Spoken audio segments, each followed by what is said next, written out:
হয় নমস্কাৰ, আপোনালোকৰ মাজলৈ পুনৰ আহিলোঁ এটা নতুন ভিডিঅ' লৈ। আপোনালোকে চাই আছে study hub new YouTube channel. আমাৰ চেনেলত নতুনকৈ ভিজিট কৰা সকলে আমাৰ চেনেলটো ছাবস্ক্ৰাইব কৰি থ'ব, যাতে ইম্পৰ্টেণ্ট আপডেটসমূহৰ লগতে নিয়মীয় কুৱেশ্যন এনচাৰসমূহ পাই থাকিবৰ বাবে। কৃষ্ণকান্ত সন্দিকৈ ৰাজ্যিক মুক্ত বিশ্ববিদ্যালয়ৰ তৰফৰ পৰা এটা নতুন নটিফিকেশ্যন আহিছে। নটিফিকেশ্যনটোত দিয়া আছে, it is hereby informed to all concerned that the degree 5th semester all course and new course including back learners examination 2024 non-NEP are proposed to commence in April to May 2024. অৰ্থাৎ degree 5th চেমিষ্টাৰৰ old course যিসকল non-NEP old আৰু new কোৰ্চৰ candidate অৰ্থাৎ learners আছিল, তেওঁলোকৰ পৰীক্ষাসমূহ এপ্ৰিলৰ পৰা মে' মাহৰ ভিতৰত অনুষ্ঠিত হ'বলৈ গৈ আছে। কৃষ্ণকান্ত সন্দিকৈ ৰাজ্যিক মুক্ত বিশ্ববিদ্যালয়ৰ তৰফৰ পৰা এই সিদ্ধান্ত গ্ৰহণ কৰা হৈছে। এপ্ৰিলৰ পৰা মে' মাহৰ ভিতৰত এই লাৰ্ণাৰ্ছসকলৰ এক্সাম অনুষ্ঠিত হ'ব। এই এক্সামত বেক কেণ্ডিডেটসকলেও যিসকলৰ পেপাৰ বেক লাগিছে অল্ড কোৰ্চৰ তেওঁলোকেও এক্সামত বহিব পাৰিব। নেক্সট দিয়া আছে, the learners who desire to appear in the said examination as back candidate will have to fill up the examination form and pay the required examination fees as per the dates fixed and mentioned below. অৰ্থাৎ যিসকল back কেণ্ডিডেটে এই পৰীক্ষাত বহিব খোজে, অৰ্থাৎ পৰীক্ষা দিব খোজে, তেওঁলোকৰ বেক পেপাৰ পৰীক্ষা এই এক্সামতেই দিব খোজে, তেওঁলোকে তেওঁলোকৰ ফি পে কৰি তেওঁলোকে এই এক্সামত বহিব পাৰিব।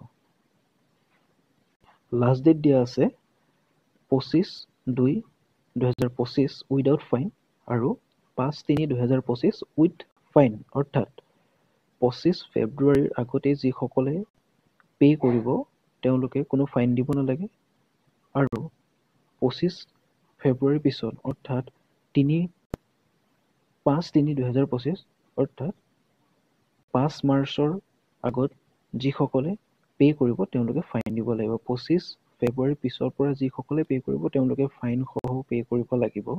আৰু লাষ্ট ডেটটো দিয়া আছে 25 ফেব্ৰুৱাৰী। অৰ্থাৎ পাৰিলে আপোনালোকে 25 ফেব্ৰুৱাৰীৰ ভিতৰতে পে কৰিবলৈ চেষ্টা কৰক।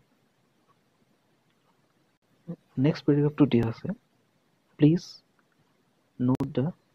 note that the learners who have taken the admission during the period 15th January 2023 to 1st March 2023 whose enrollment numbers start with the digit 231 also will have to appear in the said examination. অৰ্থাৎ যিসকলে admission লৈছিল 2023 চনৰ 15 জানুৱাৰীৰ পৰা 31 মাৰ্চৰ ভিতৰত তেওঁলোকে এই এক্সামত বহিব পাৰিব। তেওঁলোকৰ এনৰোলমেণ্ট নাম্বাৰ ডিজিট ষ্টাৰ্ট হ'ব লাগিব 231, অৰ্থাৎ তেওঁলোকৰ যি এনৰোলমেণ্ট নাম্বাৰ আছে সেইসকলৰ ষ্টাৰ্টিং 3টা ডিজিট 231ৰে আৰম্ভ হ'ব লাগিব। সেইসকল লাৰ্ণাৰ্ছে এই এক্সামত এপিয়াৰ হ'ব পাৰিব। Learners need not fill up any examination form. যিসকলে অলৰেডি কৰিছে তেওঁলোকে এক্সামিনেশ্যন কাৰণে কোনো ফৰ্ম ফিল আপ কৰিব প্ৰয়োজন নাই। তলত দিয়া আছে, regular learners who have taken online admission need not pay the exam fees again and need not fill up examination form. একেখিনি কথাই দিয়া আছে। অলৰেডি যিসকলে ৰেগুলাৰ লাৰ্ণাৰ্ছ বেক নহয়, যিসকলে ৰেগুলাৰ তেওঁলোকে কোনো আকৌ এক্সাম ফি দিব নালাগে আৰু কোনো ফৰ্ম ফিল আপ কৰিব নালাগে। All course back examinations for the degree 5th exam 2024 are valid only for the batch whose enrollment number begins with 16.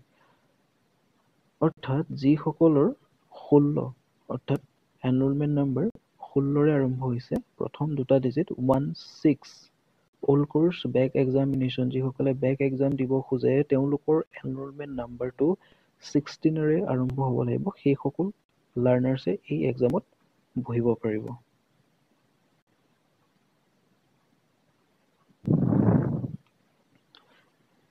এইখিনি কথাই দিয়া আছে থুলমূলকে, গতিকে আপোনালোকে প্ৰিপেয়াৰ কৰক। এপ্ৰিলৰ পৰা মে'ৰ ভিতৰত পৰীক্ষা অনুষ্ঠিত হ'বলৈ গৈ আছে। ডিগ্ৰী 5th ছেমিষ্টাৰ যিসকল অল আৰু নিউ কোৰ্চৰ কেণ্ডিডেট আছে, নন এন ই পি যিসকল এন ই পি নহয়, যিসকল নন এন ই পিৰ আছে, তেওঁলোকৰ এক্সামটো এপ্ৰিলৰ পৰা মে' মাহৰ ভিতৰত অনুষ্ঠিত হ'ব। গতিকে তেওঁলোকে এতিয়া লাষ্ট ডেট দিছে 25/2/2025, অৰ্থাৎ ফেব্ৰুৱাৰী 25 তাৰিখৰ আগত সকলোৱে ফৰ্ম ফিল কৰি পে' কৰি ল'ব। গতিকে ইমানেই।